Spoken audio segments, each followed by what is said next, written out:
Civil's Fundamentals. Building strong minds with stronger fundamentals. Hi everybody, welcome to Civil's Fundamentals, and today we will start Talcott Parsons' theory of pattern variables. But pattern variable को समझने से पहले हमें social action को समझना जरूरी है। ठीक है, तो हम पहले सोशल एक्शन थ्योरी देखेंगे उनकी। I am starting with an example. Suppose आपका गोल है टू क्रैक यूपीएससी, लेकिन गोल तक पहुंचना इतना सिंपल नहीं होता। दो बड़े टाइप के कंस्ट्रेंट्स होते हैं जो तुम्हें रोकने की कोशिश करते हैं। एक होता है सिचुएशनल कंस्ट्रेंट और एक होता है नॉर्मेटिव कंस्ट्रेंट। सिचुएशनल कंस्ट्रेंट्स जैसे पैसों की कमी, घर में फाइनेंशियल कंडीशन कैसी है, उसके बाद कोविड जैसी इमरजेंसीज, ये सारे सिचुएशनल कंस्ट्रेंट्स है। या आपका कोचिंग सेंटर घर से दूर होना, ठीक है, तो ये सारे सिचुएशनल कंस्ट्रेंट्स है। और दूसरा होता है normative constraint. Normative constraints culture के, रूल्स के या फैमिली ट्रेडिशंस की वजह से जो कंस्ट्रेंट्स आते हैं, ये सारी चीजें इसमें आएंगी। जेंडर रोल्स, जैसे लड़कियों को ये नहीं करना चाहिए, फीमेल एस्पिरेंट्स के लिए शादी का प्रेशर, फैमिली का प्रेशर, ये सारी चीजें। आपकी मदर फादर की कुछ एक्सपेक्टेशंस होती हैं, वो मान लो सपोज चाहते हैं कि आप कुछ और करो लेकिन आप यूपीएससी करना चाहते हो, तो ये तरीके की कंस्ट्रेंट्स होती है, ये नॉर्मेटिव कंस्ट्रेंट्स में आएंगे। अब यहाँ आता है टालकोट पार्सन्स का कोड आइडिया।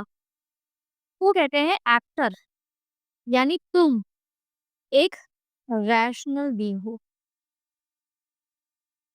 तुम सोच समझ के एक्शन करते हो। तुम सिचुएशनल और नॉर्मेटिव दोनों टाइप्स की कंस्ट्रेंट को एनालाइज करते हो, फिर तुम बेस्ट पॉसिबल मींस चूज करते हो और फिर आप अपने गोल को अचीव करते हो। ठीक है, तो पार्सन ने एक्शन की 5 एलिमेंट्स डिफाइन किए। क्या क्या है वो? एक्टर, दूसरा क्या है? गोल, तीसरा क्या है? सिचुएशनल कंस्ट्रेंट, चौथा क्या है? नॉर्मेटिव या कल्चरल कंस्ट्रेंट्स, और पांचवा क्या है? मीन्स। तो तुम एक रैशनल बीइंग हो, सोच समझ के एक्शन करते हो। दोनों सिचुएशनल और नॉर्मेटिव कंस्ट्रेंट, नॉर्मेटिव को कल्चरल कंस्ट्रेंट्स भी कह सकते हैं, दोनों को एनालाइज करते हो, फिर तुम बेस्ट पॉसिबल मीन्स चूज करते हो अपना एक गोल अचीव करने के लिए। ठीक है, अब उन्होंने सोशल एक्शंस, 3 तरीके के सोशल एक्शंस बताए हैं। ठीक है, ये तो एलिमेंट्स हो गए। अब 3 तरीके के सोशल एक्शन वो बताते हैं, उसको समझते हैं। वो क्या कहते हैं कि एक्शन जो होते हैं, वो हमारे रैंडम नहीं होते। हर एक्शन के पीछे कोई ना कोई मोटिव होता है, कोई ना कोई वैल्यू होता है। जब ये मोटिव और वैल्यूज मिलते हैं, तब जाके कोई एक्शन बनता है। जैसे जब मोटिव रैशनल हो और वैल्यूज भी रैशनल हो और तुम बेस्ट पॉसिबल डिसीजन लेते हो, तो जो एक्शन होता है उसे हम कहते हैं इंस्ट्रूमेंटल एक्शन। इंस्ट्रूमेंटल एक्शन, ठीक है। तो तुम्हारे जो मोटिव है वो रैशनल है, वैल्यू भी रैशनल है, तो जो तुम एक्शन ले रहे हो वो क्या हो गया? Instrumental action. सपोज गोल है आपका यूपीएससी क्लियर करना, तो सबसे पहले क्या करोगे? कोचिंग इंस्टीट्यूट फाइंड करोगे। आपका मोटिव हो गया कोचिंग इंस्टीट्यूट फाइंड करना है, दिस इज कॉग्निटिव मोटिव। उसके बाद फिर वैल्यू में क्या आएगा कि आप देखोगे कि वहाँ के टीचर से आप समझ पा रहे हो कि नहीं समझ पा रहे हो। आप रैशनैलिटी से डिसीजन लोगे, लॉजिकल डिसीजन लोगे।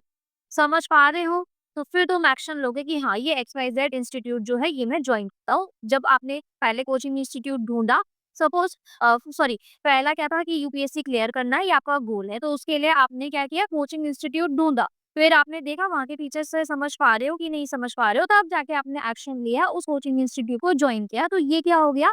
एक इंस्ट्रूमेंटल एक्शन हो गया, rational motive plus rational value plus effective decision. तो ये हो गया इंस्ट्रूमेंटल एक्शन।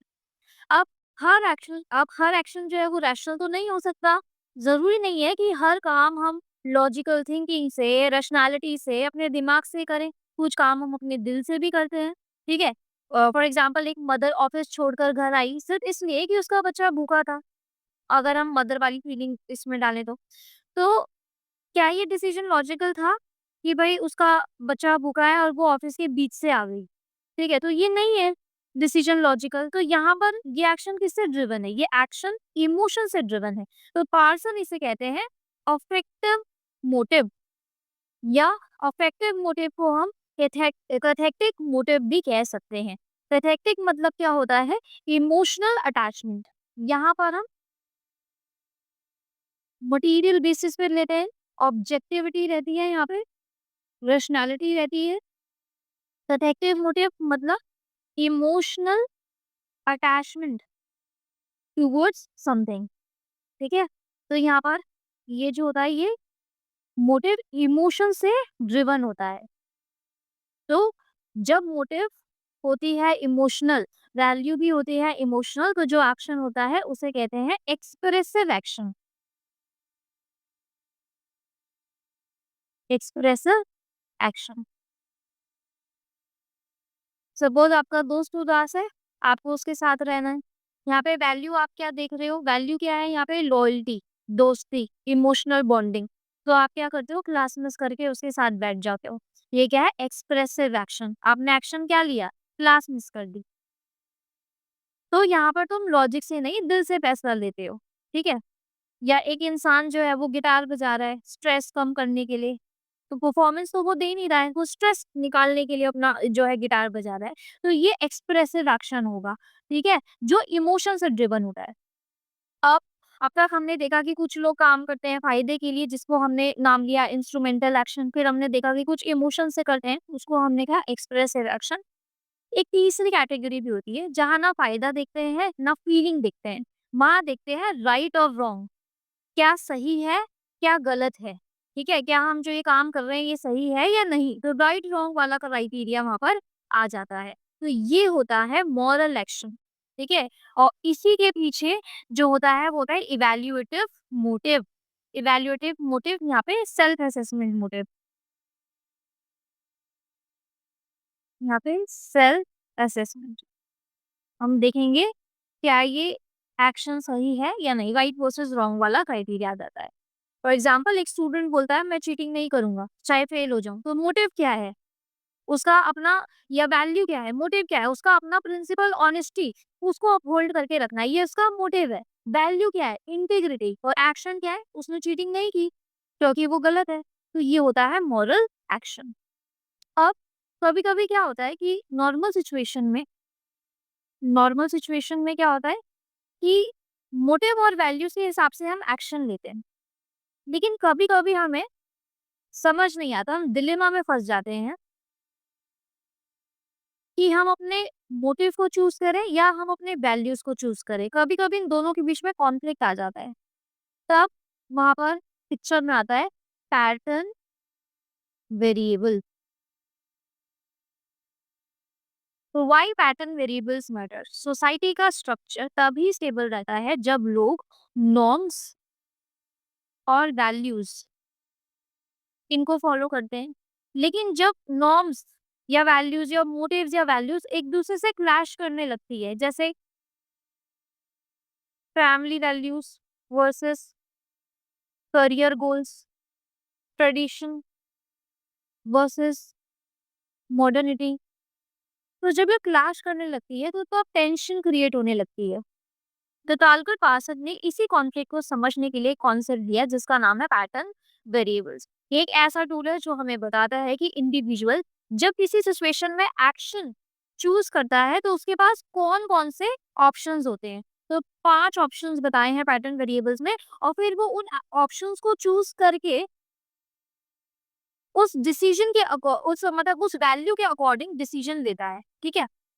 तो वैल्यू डिलेमा, पहली बात तो वैल्यू डिलेमा क्यों आ रहे हैं? क्योंकि आपके मोटिव्स और वैल्यूज में क्लैश हो रहा है, या किस वजह से आ सकता है कि पहले ट्रांजिशन की वजह से आता है वैल्यू डिलेमास, कि पहले जो थी वो ट्रेडिशनल सोसाइटी थी, सब कुछ ट्रेडिशन और कस्टम के अकॉर्डिंग होता था, लोग प्रीडिफाइंड रोल्स फॉलो करते थे, ज्यादा सोचना समझना नहीं पड़ता था। अब मॉडर्न सोसाइटीज आ गई हैं, लोग रैशनल सोचने लगे हैं, अपने मोटिव्स और इमोशंस को इम्पोर्टेंस देने लगे हैं, ठीक है? तो अब डिसीजन सिर्फ सोसाइटी के कहने पर नहीं लिया जाता, पर्सनल चॉइस भी मैटर करती है। तो अब मेरा मोटिव या मेरा इमोशन हो सकता है कुछ और हो, लेकिन सोसाइटल वैल्यूज़ मुझे कुछ और करने के लिए कह रही हो, तो मैं डिलेमा में फँस जाऊँगी कि मैं अपना सेल्फ मोटिव चूज़ करूँ या सोसाइटी के नॉर्म्स या वैल्यूज़ को चूज़ करूँ। तो तब एक वैल्यू डिलेमा आ जाता है, ठीक है? तो इस डिलेमा को ही समझने के लिए पार्सन ने पैटर्न वेरिएबल का कॉन्सेप्ट दिया। तो पैटर्न वेरिएबल्स मतलब वो 2-2 चॉइसेस जो हर इंसान के सामने आती है, जब वो किसी भी एक्शन को परफॉर्म करता है, जब वो डिलेमा में होता है। तो एक तरफ होती है ट्रेडिशनल वैल्यूज़, एक तरफ होती है ट्रेडिशनल ओरिएंटेशन और एक तरफ होता है मॉडर्न ओरिएंटेशन, ठीक है? तो सबसे पहले हम देखते हैं एस्क्रिप्शन और अचीवमेंट। तो ट्रेडिशनल सोसाइटी में क्या होता है कि बर्थ से स्टेटस मिलता है, जैसे आप ब्राह्मण हो, यादव हो, जो भी है, तो वो बर्थ से आपको स्टेटस मिलता है। तो status is based on birth, caste, ethnicity और kinship. Role allocation, social mobility, ये सब रिस्ट्रिक्टेड होता है। लेकिन जब हम अचीवमेंट की बात करते हैं तो ये हमें मॉडर्न सोसाइटीज में देखने को मिलता है। Status is based on individual merit, education, talent, hard work. Social mobility इसमें बहुत ज्यादा हाई होती है। Positions are earned not inherited. तो ये चीजें हो गई।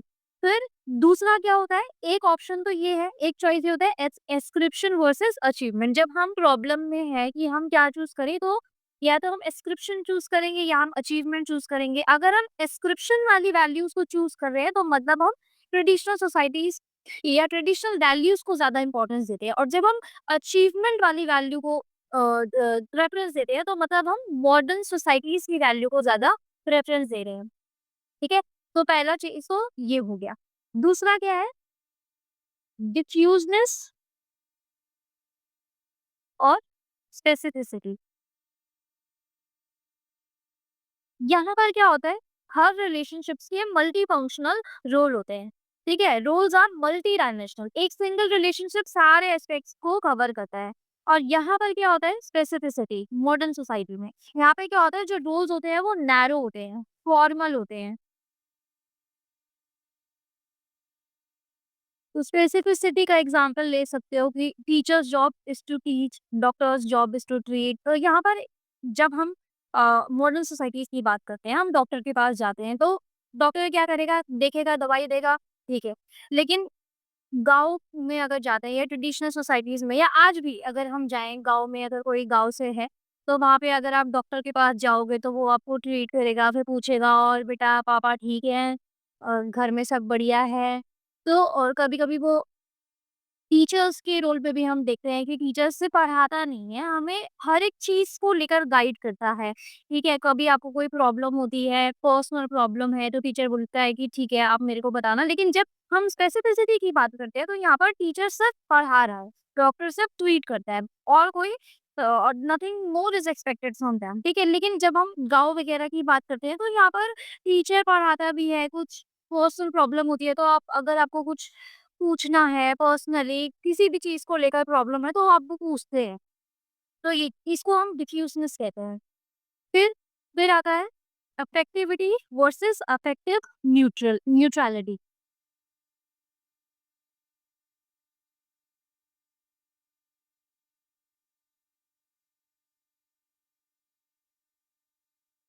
अफेक्टिविटी मतलब इमोशंस का इन्फ्लुएंस डिसीजन पर होता है, ठीक है? जैसे दोस्त को इमोशनल सपोर्ट देना एग्जाम के टाइम पे, तो इमोशंस का इन्फ्लुएंस होता है आपके डिसीजन में। और इफेक्टिव न्यूट्रलिटी, इमोशन को साइड पे रख के हमको काम करना पड़ता है। फॉर एग्जांपल जज का अनबायस्ड डिसीजन लेना, चाहे केस में फ्रेंडली क्यों ना हो। अगर एक जज है और केस में कल्प्रिट जो है वो उसका फ्रेंड है, तो अगर वो बायस डिसीजन ले रहा है तो इमोशंस का इन्फ्लुएंस आ रहा है, तो इफेक्टिविटी में ये आएगा, ठीक है? इफेक्टिव न्यूट्रलिटी क्या होगी कि अब उसका फ्रेंड है, कल्प्रिट है, लेकिन आई एम बायस्ड होके वो डिसीजन ले रहा है। तो कभी-कभी ये डिलेमा भी आ जाता है कि यार इस सिचुएशन में इफेक्टिविटी को फॉलो करूँ या इफेक्टिव न्यूट्रल रहूँ, ये चीज़ होती है। फिर पार्टिकुलरिज्म वर्सेस यूनिवर्सलिज्म।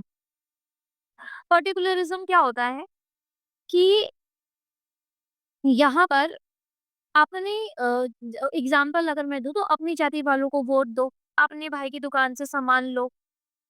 तो यहाँ पर एक चीज़ को सपोर्ट एक जने को सपोर्ट किया जाता है, ठीक है? यूनिवर्सलिज़्म में क्या होता है, जो डिज़र्विंग है उसको सपोर्ट करो। पार्टिकुलरिज़्म में हम क्या कह रहे हैं कि ये हमारी जान-पहचान का है, ये हमारी जाति वाले का है, इसको आप वोट करो। यूनिवर्सलिज़्म में हम क्या बोलते हैं कि जो भी डिज़र्विंग है उसको सपोर्ट करो। तो यूनिवर्सलिज़्म हम देख रहे हैं मॉडर्न सोसाइटीज़ में, where individuals are expected to treat everyone equally. Everyone is governed by universal rules of law, ठीक है? जैसे गवर्नमेंट पॉलिसीज़ आती है, right to education, legal rights, employment, ये सब यूनिवर्सल है। तो यूनिवर्सलिज़्म फॉलो हो रहा है यहाँ पे, ठीक है? लेकिन पार्टिकुलरिज़्म में क्या होता है कि अपने लोगों को ज़्यादा हम प्रेफ़रेंस देते हैं, अपने लोगों को हम सपोर्ट करते हैं, ठीक है? तो अभी भी हम देखते हैं कि हमारे आइडियल्स जो हैं वो यूनिवर्सलिज़्म है, लेकिन रियलिटी में पार्टिकुलरिज़्म इज़ कंटिन्यूइंग टू परसिस्ट, ठीक है? पार्टिकुलरिज़्म आज भी है।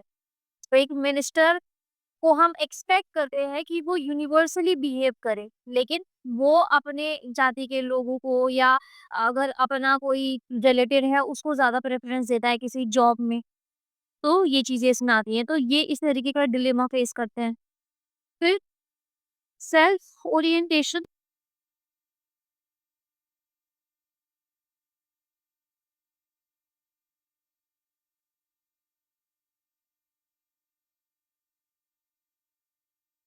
सेल्फ ओरिएंटेशन अब सेल्फ ओरिएंटेशन हमें ट्रेडिशनल सोसाइटी में देखने को मिलता है, जहाँ पे हम कलेक्टिविटी ओरिएंटेशन हमें ट्रेडिशनल सोसाइटी में देखने को मिलती है, जहाँ पे हम सोसाइटी के बेनिफिट के लिए काम करते हैं। और अगर हम मॉडर्न सोसाइटीज में देखें तो हमें सेल्फ ओरिएंटेशन देखने को मिलता है, जहाँ पे हम सिर्फ अपने बेनिफिट के लिए काम करते हैं। तो ट्रेडिशनल सोसाइटीज में actions are oriented toward the wellbeing of of the group और द कम्युनिटी। तो नीड्स आर फ्रेम्ड कलेक्टिवली। जब हम बोलते हैं कि हमारे गांव में रोड्स बनवा दो, हमारे गांव में स्कूल खुलवा दो, तो this is reflecting the collective thinking, ठीक है? क्योंकि रोड्स, स्कूल्स, हेल्थ केयर, ये हम इंफ्रास्ट्रक्चर जो है ये लोग डिमांड करते हैं for the community, not for the benefit of themselves, for the benefits of community.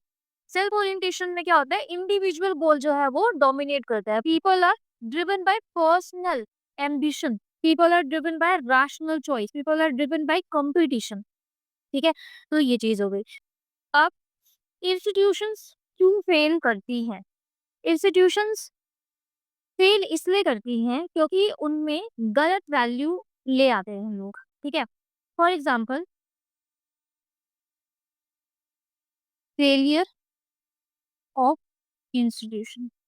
क्यों होती है इंस्टीट्यूशन में फेलियर? क्योंकि उसमें वैल्यूज जो है लोग वो गलत ले आते हैं। फॉर एग्जाम्पल, फैमिली अगर हम देखें, फैमिली में इमोशंस, रिलेशनशिप्स, ये वैलिड होते हैं। ऑफिस में मेरिट, न्यूट्रलिटी, ये जरूरी होता है। ऑफिस में जाकर लोग बोलते हैं कि मैं इसलिए लेट आया क्योंकि माँ बीमार थी, लेकिन ये तो ऑफिस रूल के खिलाफ है। आपको लेट नहीं आना है, आपको टाइम से आना है, ठीक है? वोटिंग में लोग कास्ट बेस्ड डिसीजन लेते हैं, सिस्टम क्या है, मेरिट बेस्ड है, लेकिन उसमें गलत वैल्यूज आ गई, लोग कास्ट बेस्ड डिसीजन ले रहे हैं, तो वो उस इंस्टीट्यूशन को करेक्ट कर रहे हैं। तो सॉल्यूशन क्या है कि हर जगह सही वैल्यू यूज करो।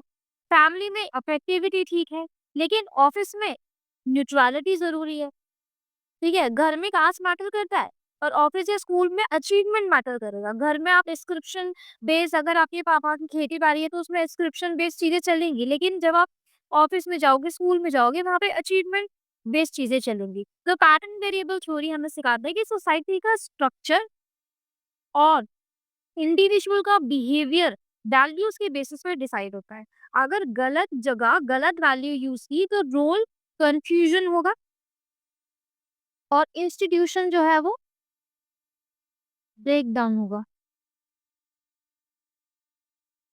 Sorry for the writing, institution break down होगा। पर अगर हम समझ जाए कि किस जगह कौन सी वैल्यू अप्लाई करनी है, किस जगह हमें यूनिवर्सलिज्म फॉलो करना है, किस जगह हमें पार्टिकुलरिज्म फॉलो करना है, किस जगह हमें अफेक्टिव रहना है, अफेक्टिविटी शो करनी है, और किस जगह हमें इफेक्टिव न्यूट्रल रहना है, किस जगह हमें कलेक्टिविटी दिखानी है और किस जगह हमें सेल्फ ओरिएंटेशन रखना है, तो प्रॉब्लम नहीं होगी। तो हार्मनी और एफिशिएंसी दोनों बन सकती है। तो pattern variables act as framework और paradigm to understand value conflicts क्यों हो रही है, वैल्यू कॉन्फ्लिक्ट एक्टर क्यों फेस कर रहे हैं, and it also map the structural differences between traditional and modern societies.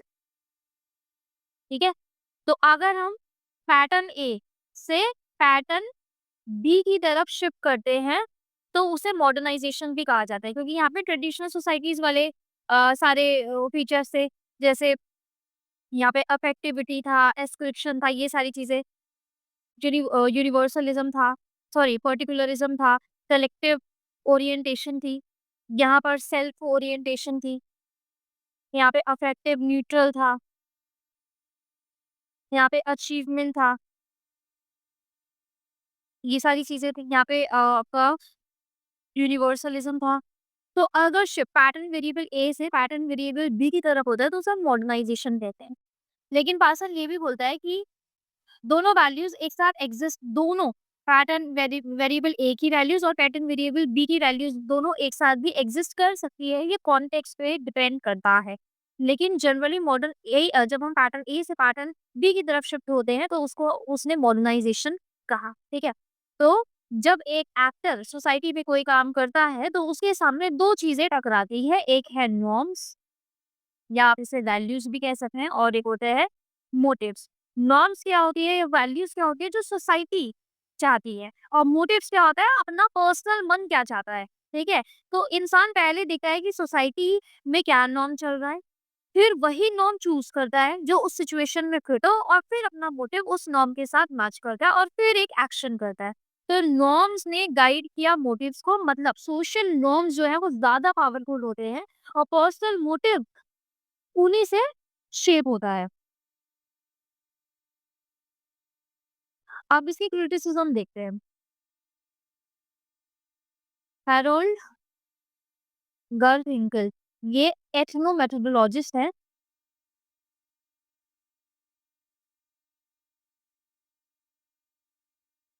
ये क्या कहते हैं, कहते हैं पार्सन्स ने इंसान के इमोशंस, पर्सनल डिजायर्स और इंडिपेंडेंट थिंकिंग को अंडर एस्टिमेट किया है। रियल लाइफ एग्जांपल अगर हम देखें, जब कोई विसल ब्लोअर बनता है तो वो सोसाइटी की नॉर्म्स तोड़ रहा है और अपनी पर्सनल मोटिव से काम कर रहा है। तो कभी कभी मोटिव नॉर्म के अगेंस्ट भी हो सकता है, जबकि यहाँ पे पार्सन ने क्या कहा था कि नॉर्म्स जो हैं ये गाइड करते हैं मोटिव्स को और फिर इंसान जो है वो एक्शन लेता है। ठीक है, तो पार्सन्स क्या कहता है कि वैल्यू डिलेमा होता है तो मोटिव हमेशा नॉर्म से ही डिराइव होता है। क्रिटिक्स बोलते हैं नहीं, मोटिव कई बार इंडिपेंडेंट होता है, वो अंदर से आता है ना कि सोशल स्ट्रक्चर से। तो ये हो गया। फिर एक और क्रिटिसिज्म देख सकते हैं, मैं नोट्स में अच्छे से सारे क्रिटिसिज्म दे दूंगी।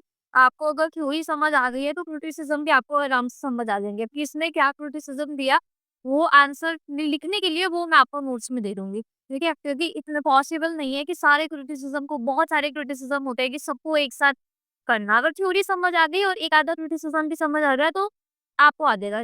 देखा जाए तो सब एक ही क्रिटिसिज्म को अलग अलग तरीके से बोलते हैं। ठीक है, अब पार्सन क्या बोलते हैं कि जब पैटर्न वेरिएबल ए से बी की तरफ शिफ्ट होता है, मतलब ट्रेडिशनल से मॉडर्न की तरफ शिफ्ट होता है, तभी सोशल चेंज होता है। तो क्रिटिक्स का क्या कहना है कि ये थ्योरी सिर्फ वैल्यू शिफ्ट को ही चेंज मानती है। क्यों? क्योंकि यहाँ पे ट्रेडिशनल सोसाइटी की वैल्यूज हैं, यहाँ पे मॉडर्न सोसाइटी की वैल्यूज हैं। तो पैटर्न वेरिएबल ए से बी की तरफ शिफ्ट हो रहा है तो चेंज हो रहा है, तो ये चेंज तो वैल्यू शिफ्ट है, क्रिटिक्स कह रहे हैं। सोसाइटी में हाइब्रिड फॉर्म्स भी होते हैं, जैसे नियो ट्रेडिशनलिज्म एक एग्जांपल है। नियो ट्रेडिशनलिज्म जैसे मॉडर्न चीजें, ट्रेडिशनल वैल्यूज दोनों एक साथ को एग्जिस्ट भी करती है। तो चेंज सिर्फ पैटर्न वेरिएबल से नहीं समझा जा सकता। कल्चर, इकोनॉमी, पॉलिटिक्स सब पैरेलली इवॉल्व होते हैं, तो खाली वैल्यूज शिफ्ट को आप चेंज नहीं बोल सकते। इकोनॉमी में भी चेंज आता है, कल्चर में भी चेंज आता है, पॉलिटिक्स में भी चेंज होता है, सब पैरेलली इवॉल्व हो रहे हैं ये चीजें। और आगे जो क्रिटिक्स होंगे वो नोट्स में दे देंगे। अब इसके बाद जो वीडियो आएगी उसमें हम AGIL देखेंगे, ठीक है? अडैप्टेशन, गोल अटेनमेंट, ये जो फंक्शनल प्रीरिक्विजिट्स है उसकी सोशल सिस्टम की थ्योरी, तो ये पार्सन्स जो है वो निपट जाएगा। क्योंकि आधे से ज़्यादा चीज़ें तो मैं जो अभी पिछली 2 वीडियोज़ आई है उसी में बता चुकी हूँ आप लोगों को। नोट्स आपको प्रॉपर स्ट्रक्चर्ड वे में दे दूँगी। थैंक यू, आज के लिए इतना ही।